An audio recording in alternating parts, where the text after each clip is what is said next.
And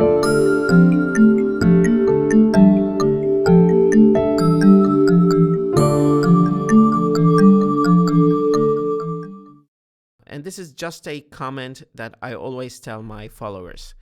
When we study English, try to focus on something that is within your field of interest. Now, why do we focus on things within our fields of interest?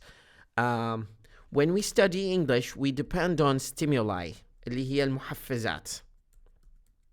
هذه المحفزات اللي بالدماغ تشتغل بطريقتين.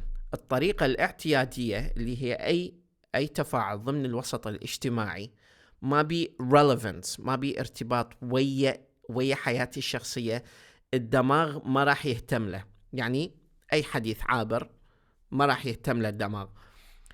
إذا هذا الشيء اللي هو stimuli اللي هو المحفز إذا ضمن اهتمامي، يعني مثلا logistics، أوكي، هذا إذا ضمن اهتمامي الدماغ راح يستجيب له، وراح يستجيب له بطريقة خرافية. هذا وين نستفيد من عدة؟ إذا احنا مهتمين بتعلم اللغة الإنجليزية، ضروري جدا ندخل إلى مجال اللغة الإنجليزية من البوابة اللي احنا مهتمين بها. فالشخص لازم يكون اكو عنصرين أساسيات بحياته حتى يصير عنده تقدم لغوي. لازم يكون عنده باك جراوند عليه، اللي هو موضوع اسمه يعني الخلفية العلمية عن هذا الشيء اللي احنا نسميها باك جراوند.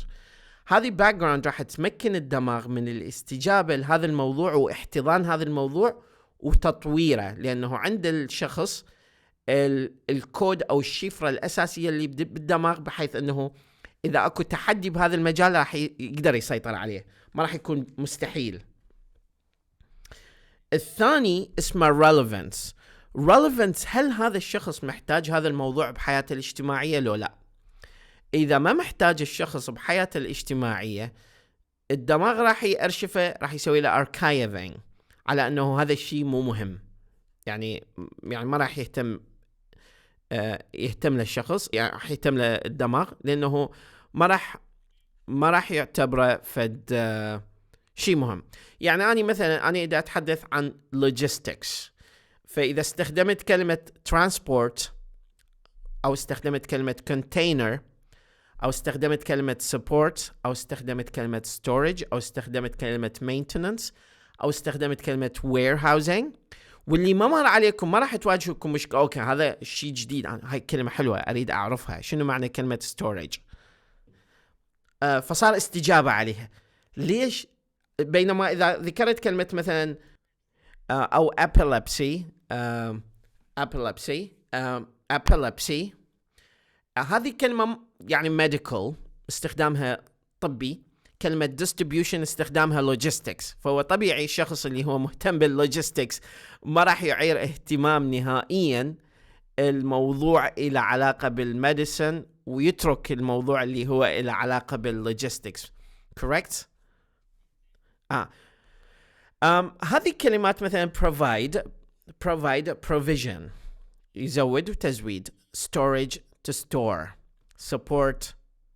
support distribution، delivery، maintain maintenance.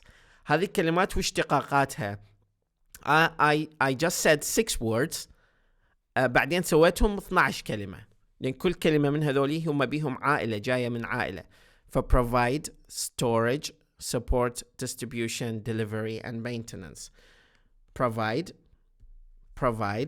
storage، support، distribution، delivery and maintenance. You see, these words are very important for you in the field of logistics. But these are examples. بس الحلو بالموضوع أنه مدام أكو استجابة على موضوع إلى علاقة بالاهتمامات مالتكم، راح يكون طبيعي جدا الشخص يستجيب لها أكثر. أوكي، فخلي إذا أخذنا تمرين بسيط جدا هنا، اللي هو طبعا واحدة من أساسيات تعلمنا اللغة الإنجليزية هو أنه نحاول الكلمات اللي حافظيها نشوف شنو derivations مالتهم أو الاشتقاقات مالتهم. فهذه مثلا هذا تمرين بسيط احنا معتمدين عليه حاليا. No, listen. I want to provide you with some logistics. Okay? To provide with some logistics. noun هنا راح يصير provision اللي هو التزويد. provide provision. storage زين عندنا كلمة storage اللي هي noun شلون نسويها verb تصير to store. I want to store my vegetables in the fridge or in the freezer.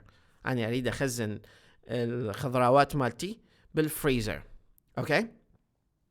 To support هنا نفسها تصير support. To support هنا نصير support. فأنا عندي 8 كلمات. إيش قد صارن 16 كلمة. فعندي flexibility هنا بالموضوع. maintain يعني يديم شيء معين. الاسم مالته maintenance.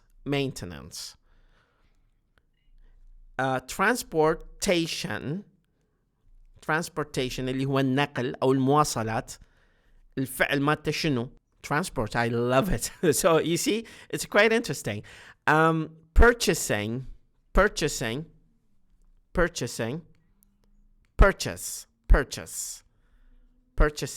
هو purchase اللي هو الشراء. فنفس الكلمة purchase. So we say purchase. We do not say purchase.